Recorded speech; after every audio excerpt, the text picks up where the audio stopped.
अस्सलाम वालेकुम। पाकिस्तान अफेयर्स की जानिब से एक बार फिर फैसल मजीद आपकी खिदमत में हाजिर है। दोस्तों, मेरी एक बहुत बुरी आदत है कि झूठ मुझसे बर्दाश्त नहीं होता, और अगर कोई झूठ बोलता है तो मेरी आदत है कि उसे उसके झूठ के साथ घर तक पहुंचा कर आता हूं। कल मैं इंडियन डिफेंस फोरम पर था तो एक खबर नजर से गुजरी, आप भी देख लें। इसमें लिखा था कि countries across continent support India on Kashmir eight UN, Pakistan isolated. यानी दुनिया भर के मुल्कों ने कश्मीर पर भारत को सपोर्ट किया और पाकिस्तान तन्हा हो गया। इस खबर की तफसीलात में झूठ बोलने के रिकॉर्ड तोड़े गए थे कि किसी भी मुल्क या तंजीम ने कश्मीर पर UN office of the high commissioner for human rights OHCHR की जानिब से जारी की जाने वाली रिपोर्ट पर बात नहीं की और सारे मुल्कों ने इंडिया की हिमायत की। तो दोस्तों, इनके झूठ को साबित करने के लिए मुझे इस मीटिंग की पूरी वीडियो देखनी पड़ी, और इस मीटिंग की वीडियो देखकर मैं सोच रहा था कि इंडियन सफीर तो वहीं शर्म से डूबकर मर गया होगा। इंडिया टुडे ने जो लिखा है कि सारी दुनिया ने इंडिया की हिमायत की, तो इस सारी दुनिया के मुल्कों के नाम भी सुन लें कि एक मुल्क था मॉरिशस जो एक हिंदू मुल्क है, और दूसरा मुल्क था भूटान जहां बुद्धिज्म है। तो बुनियादी तौर पर दो हिंदू मुल्कों ने ही इंडिया की हिमायत की, और इंडियन मीडिया के लिए यही पूरी दुनिया है। जबकि इंडिया की धुलाई करने वाले मुल्कों में तमाम बड़े ममालिक शामिल थे जिन्होंने बगैर नाम लिए इंडिया की धुलाई की, और दर्जन भर के करीब बैनुल-अक़वामी तंजीमों ने तो नाम लेकर इंडिया की वो धुलाई की है कि सुनने से और देखने से ताल्लुक रखती है। आपकी दिलचस्पी के लिए ये तमाम वीडियोस शेयर कर रहा हूँ।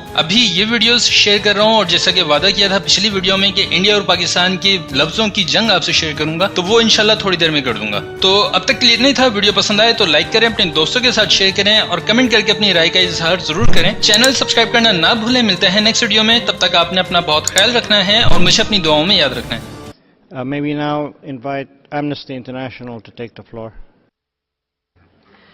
Mr. Vice President, Amnesty International welcomes the recent OHCHR report on the human rights situation in Kashmir and shares the High Commissioner's grave concern over human rights violations on both sides of the line of control.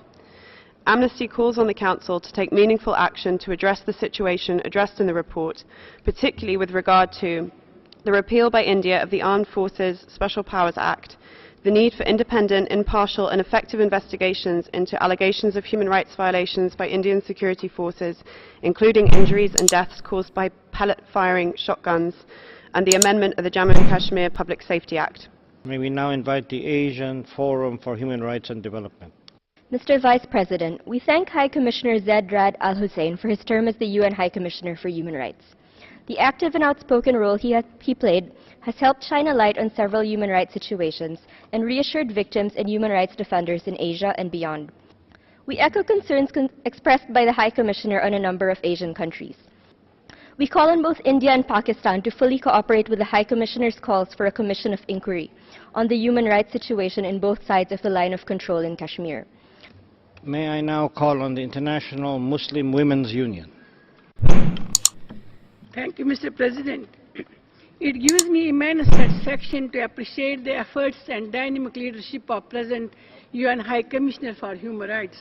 He has consistently pleaded that access should be provided to the UN Human Rights Council to visit and evaluate the extent of human rights violations on both sides of ceasefire line. It is heartening to note that in spite of non-cooperation by the Indian government to visit occupied Kashmir, the High Commissioner was able to prepare factual, detailed and comprehensive report. One of the major contributions of the report is that continued human rights in Kashmir has been brought in a global public domain. The High Commissioner is absolutely justified to ask for meaningful resolution of the long lingering Kashmir dispute. The report rightly points out violence against women. In his report, the High Commissioner has referred to 2013 report of Special Rapporteur on Violence Against Women. Its causes and consequences, I quote, "Women living in militarized zones such as Jammu and Kashmir and northeastern states live in a constant state of siege and surveillance, whether in the homes or inside in public. Information received through both written and oral testimonies highlighted the use of mass rape by members of the state security forces, as well as acts of the enforced disappearances, killings and acts of torture and ill treatment, which were used to intimidate and to counteract political opposition and insurgency." Thank you. May I now invite Human Rights Watch to please take the floor. Thank you, Mr. Vice President. The High Commissioner has played an invaluable role in documenting human rights crises around the world.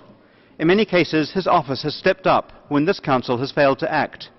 We similarly welcome the High Commissioner's report on Kashmir, which highlights the decades of suffering by millions of Kashmiris. We are disappointed that the Indian government's immediate response was to reject the report, calling it fallacious and overtly prejudiced. Any responsible government should address human rights concerns, not blame the messenger. The Human Rights Council should act on the call for an international independent investigation into violations and abuses by all parties to the conflict. I would like to now invite the Commonwealth Human Rights Initiative, please.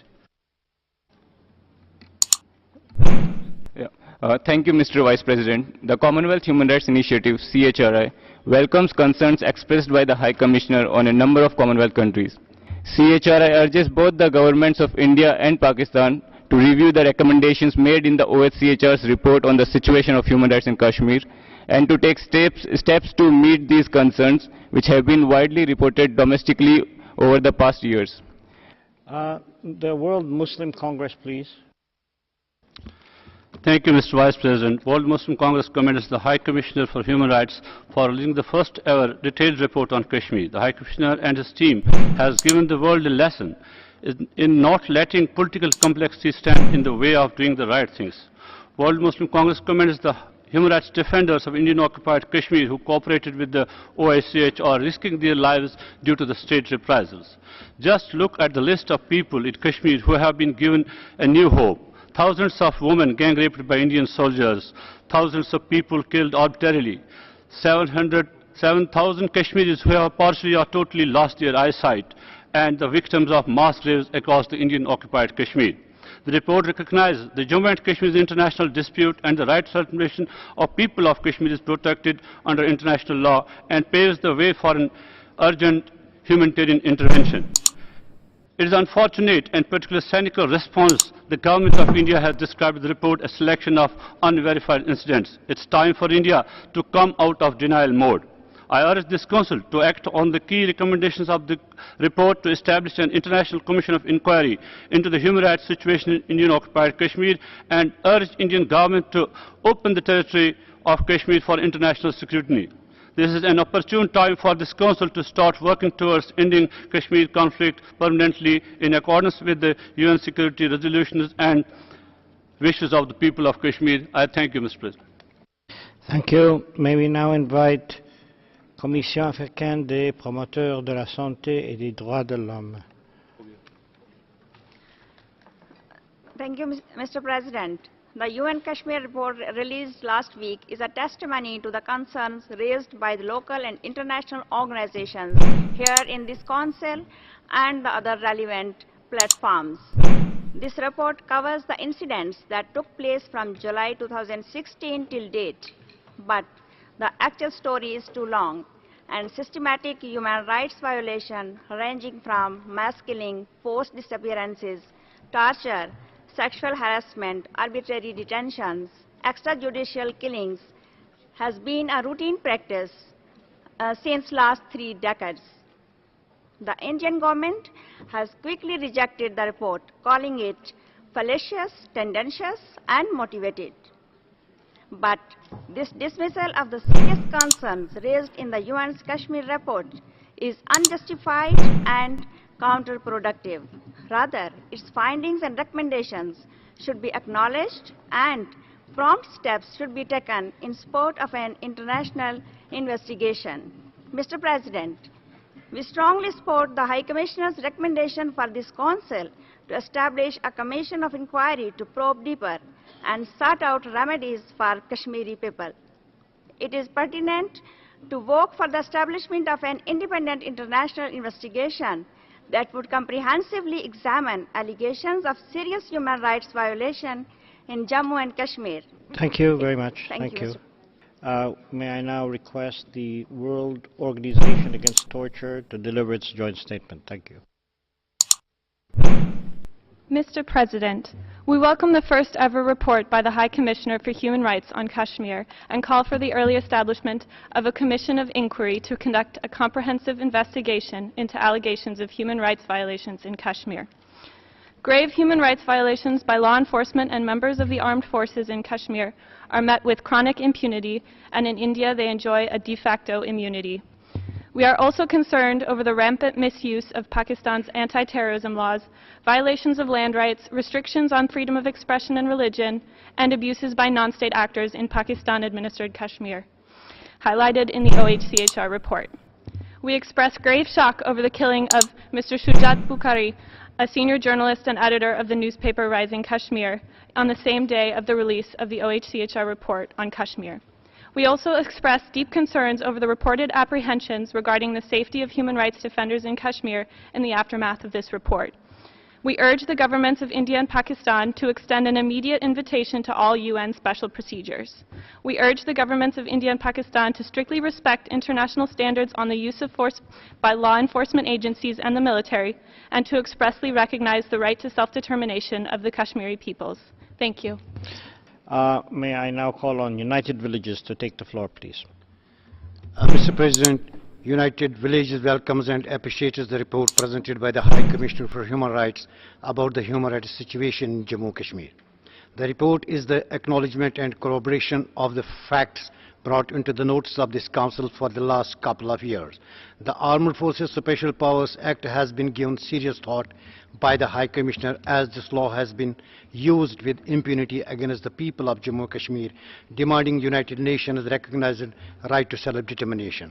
My organization appreciated the High Commissioner's recommendations for repealing of the Armed Forces Special Powers Act 1990 and immediately removing the requirements for prior central government's permission to prosecute security forces personnel accused of human rights violations in civilian courts, and establish independent, impartial and credible investigation to probe all civilian killings which have occurred since July 2016, as well as obstructions of the medical services during the 2016 unrest, arson, attacks against the schools and incidents of excessive use of force by security forces, including serious injuries caused by the use of the pellet-firing shotguns. The recommendations of the High Commissioner to investigate all deaths that have occurred in the context of the security forces in Jammu and Kashmir following the guidelines laid down by the Supreme Court will surely bring some kind of solace to the people of Jammu and Kashmir who are looking towards this office since long. Thank you very much. Thank you. I would like to now invite the International Federation for Human Rights Leagues.